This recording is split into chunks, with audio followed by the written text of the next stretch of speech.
Bismillah, walhamdulillah, wassalatu wassalamu ala rasulillah wa ala alihi wa ashabihi wa man tabi'ahum bi ihsanin ila yaumidin wa ba'd. Ya ayyuhalladzina amanu taqullaha haqqa tuqatih wa la tamutunna illa wa antum muslimun fa inna asdaqal haditsi kitabullah wa khairal hadyi hadyu Muhammad sallallahu alaihi wasallam wa syarrul umuri muhdatsatuha wa kullu muhdatsatin bid'ah wa kullu bid'atin dhalalah wa kullu dhalalatin finnar. Sahabat At-Tasdiq yang dirahmati oleh Allah Subhanahu wa taala, kita berjumpa kembali dalam kajian Mukhtasar Minhajil Qasidin sebagai kitab ringkasan ya dari kitab Minhajul Qasidin yang ditulis oleh Imam Ibnu Jauzi. Dan Minhajul Qasidin sendiri adalah kitab ringkasan atau tahdzib dari kitab Ihya Ulumuddinnya Al-Imam Al-Ghazali. Nah, Mukhtasar ini tulisan Imam Ibnu Qudamah. Kemarin kita membahas tentang waktu-waktu yang dilarang untuk sholat. Masuk sekarang pada kitab yang baru yaitu Kitabuz Zakat. Rahasia dari zakat itu secara batiniah seperti apa? Dalam artian yang akan kita bahas sekarang itu bukan fikihnya gitu ya, tetapi dimensi dimensi esoteris lah kalau orang-orang keren sekarang bilang, yang ada di balik pensyariatan zakat itu apa gitu ya, seperti rahasianya hikmah dari zakat itu apa gitu. Walaupun di sini ada diulas sedikit tentang fikihnya, tetapi insya Allah tidak akan kita baca supaya nanti untuk kajian fikih itu ada kitabnya tersendiri lah. Nah, di sini Al-Imam Ibnu Qudamah menempatkan satu judul tentang Daqaiq al-adab al-batinah fi zakat. Jadi adab-adab yang tersembunyi, hikmah-hikmah yang tersembunyi di dalam pensyariatan zakat itu apa gitu. Beliau mengatakan, "I'lam anna ala muridil akhirah fi zakat wa dhaif." Bahwa orang-orang yang menghendaki kehidupan akhirat, ketika dia mengeluarkan zakat itu ada beberapa hal yang harus dia perhatikan gitu. Jadi orang-orang yang hendak menunaikan zakat itu harus memiliki bekal berupa ilmu sehingga apa yang dia lakukan itu tidak sembarangan. Nah, yang pertama, kata Al-Imam Ibnu Qudamah, apa yang harus diketahui oleh orang yang mau mengeluarkan zakat? Beliau mengatakan an yafhamal murad minaz zakat. Dia harus tahu dulu tujuan zakat itu apa. Beliau mengatakan tujuan zakat itu ada 3. Yang pertama, ibtila mudda'i mahabbatillahi ta'ala bi ikhraji mahbubihi. Bahwa tujuan pertama dari mengeluarkan zakat itu adalah ujian bagi mereka yang mengaku mendaku diri sebagai pecinta Allah gitu.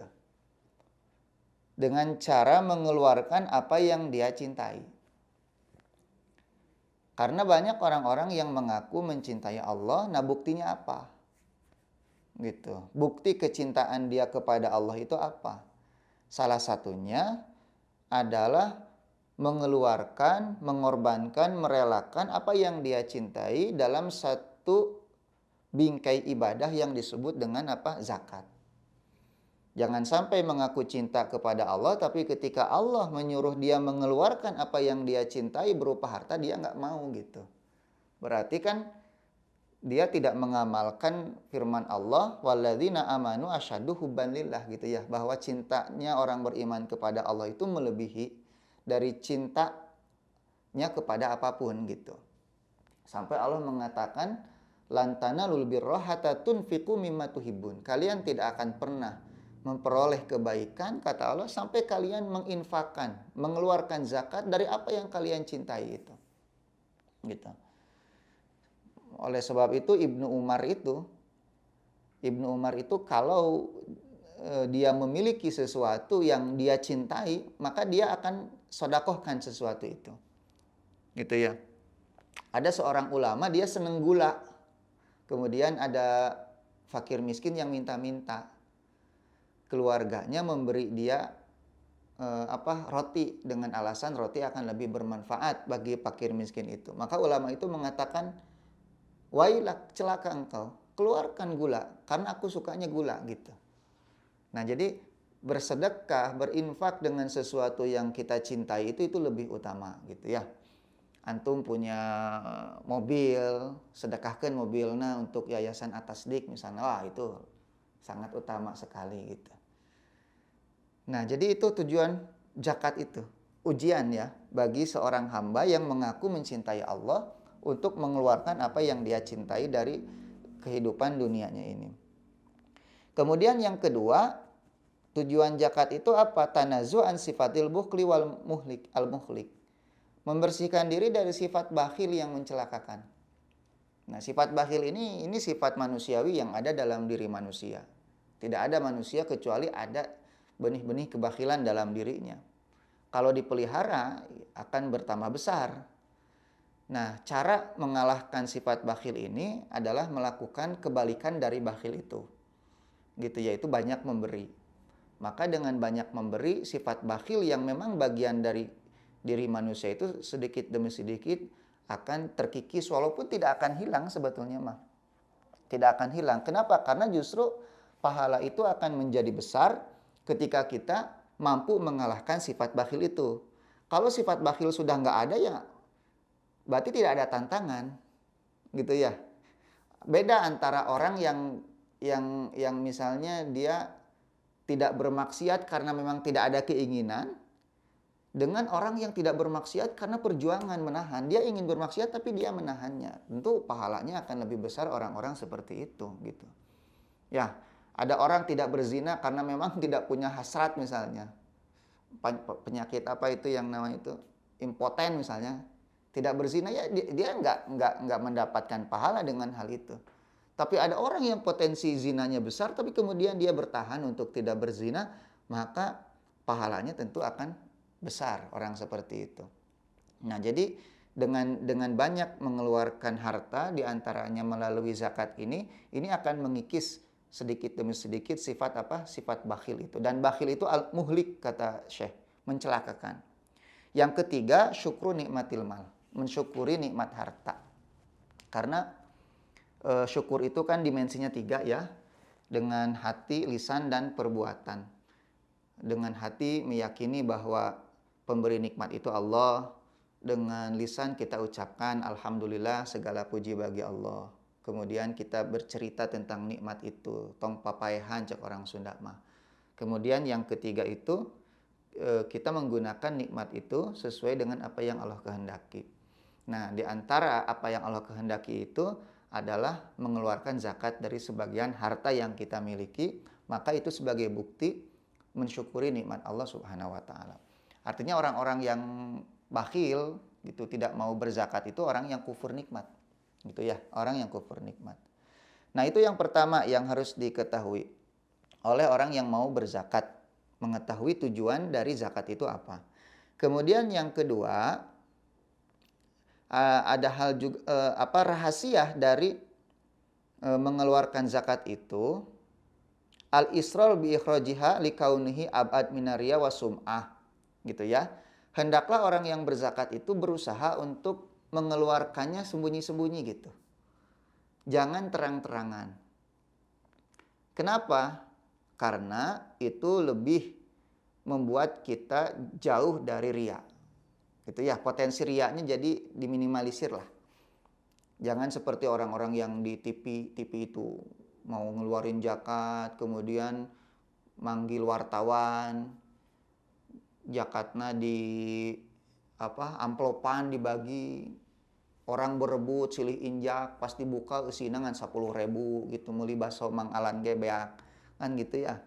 Nah, jangan seperti itu. Justru lebih utama zakat itu dikeluarkan secara sembunyi-sembunyi. Ini yang harus diketahui. Itu yang pertama, supaya tidak riya. Yang kedua, menjaga kehormatan si fakir miskin itu. Gitu. Nah, ini yang kemudian jadi masalah di zaman kita sekarang. Kemiskinan fakir miskin itu penderitaan fakir miskin itu kan justru dipertontonkan sekarang. Karena dianggap penderitaan itu kan menjual. Coba saja lihat platform-platform ini pengumpulan dana misalnya kan. Itu kan yang dijual itu kemiskinan. Gitu. Mereka selalu menampakkan penderitaan kaum muslimin gitu kan. Bahwa rumahnya mau hancur gitu atau sekolahannya mau rubuh gitu, makan hanya bubur sehari. Itu yang terus dijual tanpa mereka memikirkan bagaimana izah kaum muslimin di hadapan orang-orang kafir itu. Sehingga orang-orang kafir melihat, oh ternyata kondisi kaum muslimin itu mengkhawatirkan gitu, lemah. Gitu ya. Nah ini yang kemudian harus kita kritisi. Ana harap nanti Atastik bisa lah membuat dokumenter pendek gitu ya tentang hal-hal seperti ini sebagai bentuk pencerahan gitu, pendidikan, edukasi kepada para pengelola platform seperti ini. Jangan suka menjual penderitaan orang-orang miskin gitu. Dan supaya para donatur pun sadar bahwa dia itu gak mesti mendukung dengan dana itu ketika melihat penderitaan orang gitu baru tergerak gitu. Ya. Ini nih hikmah kenapa zakat itu lebih utama disembunyikan. Jangan terang-terangan. Itu untuk menjaga kehormatan fakir miskin. Jadi fakir miskin teh dijajarkeun di panggung. Gitu. Wah ini Pak Udin gitu kan ya, orang termiskin di kampung kita. Yang lihat ratusan ribuan orang kan kasihan. Gitu. Sesama muslim itu harus saling menutupi aib seharusnya. Nah, kecuali kata Syekh, fa in khafa an yutaham bi adamil ikhraj, kalau dia khawatir dituduh tidak mengeluarkan zakat karena dia sembunyi-sembunyi misalnya, enggak ada orang yang lihat gitu ya. Atau man yubali minal fuqara bil akhdhi bainal jamaah alaniyah. Jadi boleh dia sesekali gitu ya mengeluarkan zakat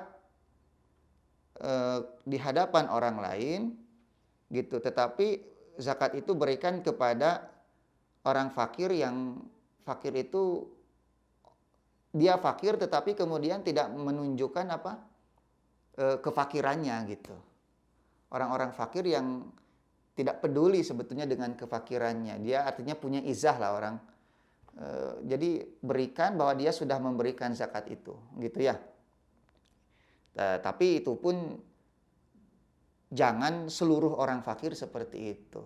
Misalnya satu orang saja di hadapan orang lain hanya sebatas menunjukkan bahwa dia telah berzakat, itu pun kalau dia takut dituduh tidak mengeluarkan apa? Zakat. Kalau tidak seperti itu lebih baik menjaga kehormatan fakir miskin. Nah, kemudian yang ketiga nih yang harus diperhatikan oleh orang yang mau berzakat itu ala yufsiduha bil mani wal adza. Jangan suka merusak pahala zakat dengan banyak ngomong sama orang lain. Al-manni itu jadi dia mengeluarkan zakat tapi kemudian dia omong-omongin sama orang gitu. Gitu ya. Terus al-adza, dia memberi zakat tetapi kemudian dengan cara melontarkan ucapan yang menyakiti orang yang menerima zakat itu. Ah, dasar miskin kamu nih, zakat dari saya. Nah, jangan kayak gitu. Atau misalnya dia merasa berjasa kepada si fakir miskin, kemudian ngungkit-ngungkit. Nah, alman itu ngungkit-ngungkit kebaikan. Kamu kan kalau nggak nerima zakat dari saya, kamu udah mati kelaparan. Nah, kayak gitu. Itu nggak boleh itu. Kenapa? Karena ucapan-ucapan seperti itu merusak. Gitu ya, merusak pahala zakat tersebut gitu.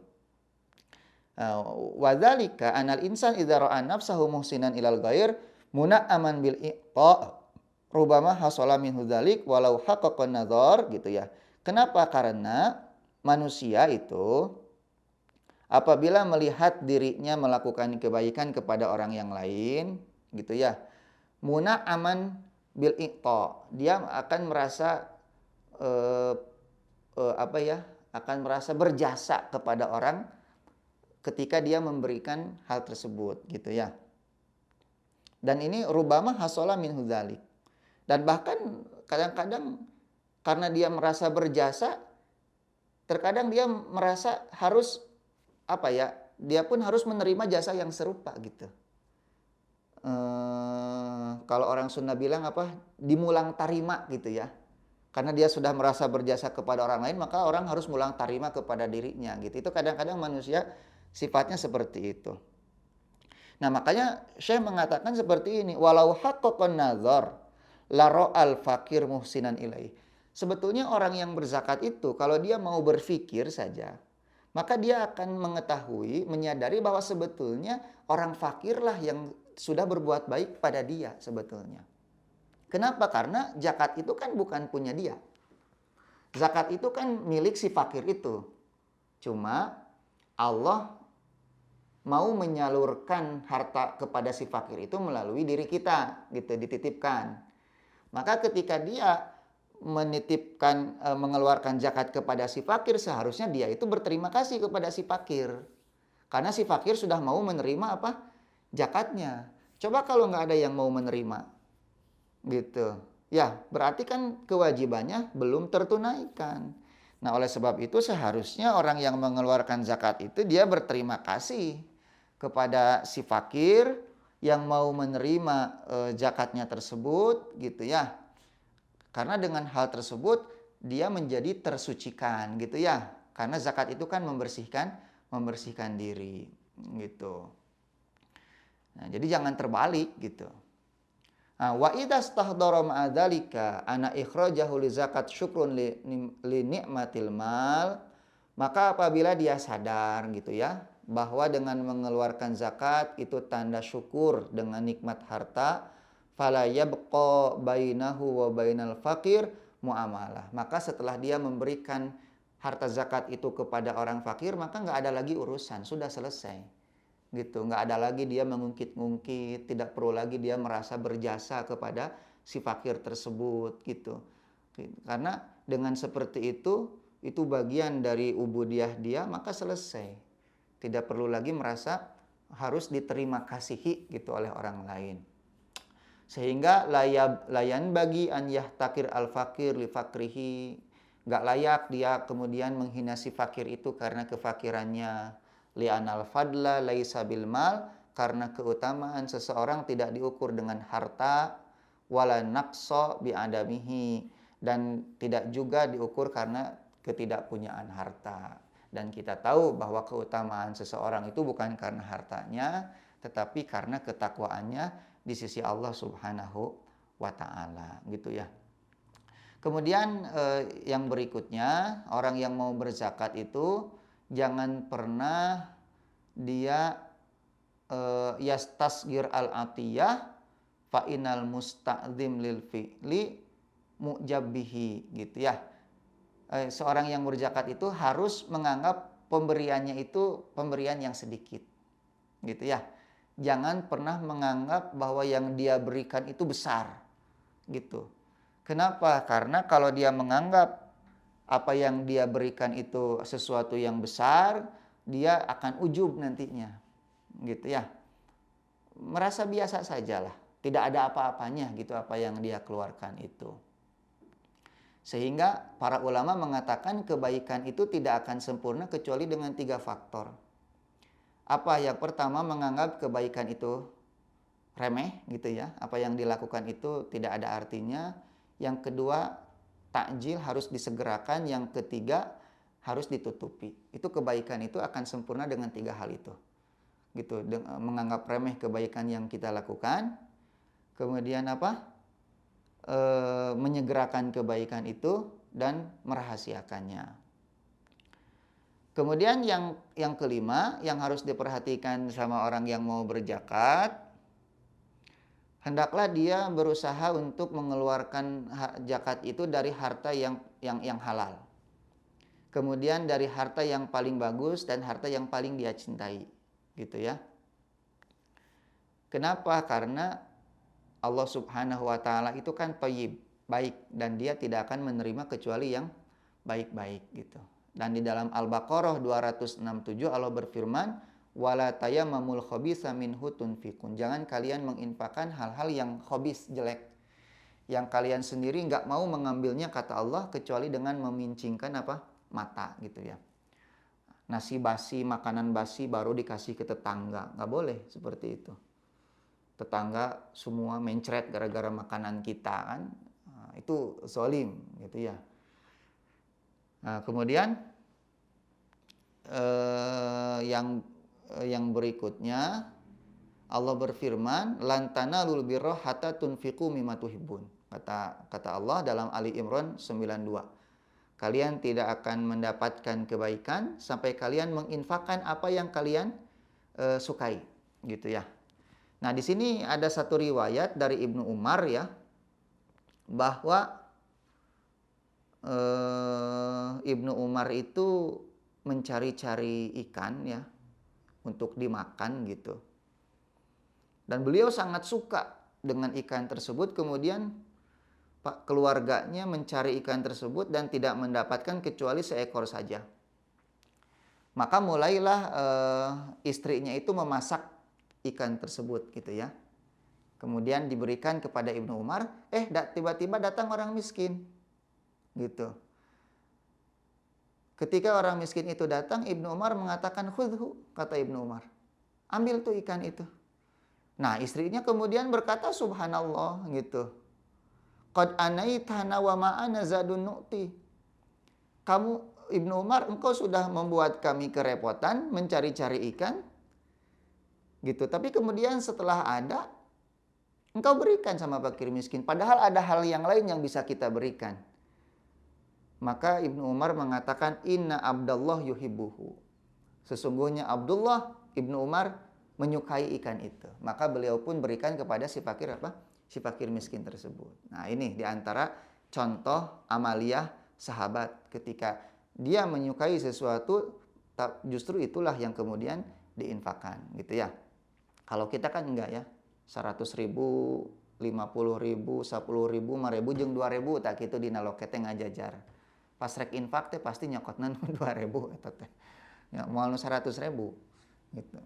Saking cintanya kita dengan uang 100.000 itu. Nah, kemudian yang keenam, ikhwan, yang keenam, di antara hal atau tugas yang harus diperhatikan oleh orang yang mau berzakat itu,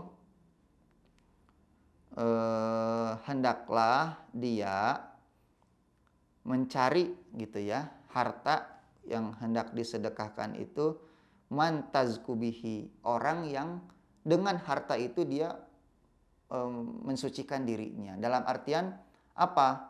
Berikanlah harta kita itu kepada orang yang takwa. Gitu ya. Dengan harta itu dia bisa beribadah kepada Allah gitu. Jadi jangan diberikan kepada orang-orang yang jahat gitu ya, para pendosa, jangan gitu. Kemudian yang kedua, berikan harta itu kepada ahli ilmu gitu. Kenapa? Karena dengan memberi harta kepada ahli ilmu membantu dia di dalam menuntut ilmu dan menyebarkan dakwah gitu ya. Makanya jangan suka pelit untuk berdonasi untuk kajian gitu kan, donasi untuk ahli ilmu, donasi untuk guru, itu jangan pelit antum. Justru disitulah keberkahannya itu, karena dengan ahli ilmu tercukupi itu, maka syariat Islam ini akan kuat gitu, karena ahli ilmu itu mereka berjuang bukan untuk dirinya sendiri tapi untuk umat ini. Kemudian berikanlah sedekah itu kepada orang yang menganggap bahwa ini nikmat ini datangnya dari Allah gitu ya, datangnya dari Allah, bukan dari manusia itu. Kenapa? Karena orang-orang yang tidak seperti ini nanti mereka akan lupa bersyukur kepada Allah, tetapi malah memuji-muji orang yang memberinya. Nah, dan yang terakhir, kemudian berikanlah kepada orang fakir miskin itu untuk menutupi kefakirannya, dan usahakan yang diberi itu orang yang punya keluarga gitu, itu lebih bermanfaat. Dan yang terakhir, kalau bisa dari kerabat dekat sendiri, karena kalau dari kerabat dekat sendiri pahalanya 2, pahala sedekah dan pahala menyambung silaturahmi. Nah, dengan itu selesailah kajian kita hari ini, mudah-mudahan bermanfaat dan insyaallah akan kita lanjutkan pada pertemuan berikutnya. Subhanakallahumma bihamdik, asyhadu an la ilaha illa anta, astaghfiruka wa atubu ilaik. Assalamualaikum warahmatullahi wabarakatuh.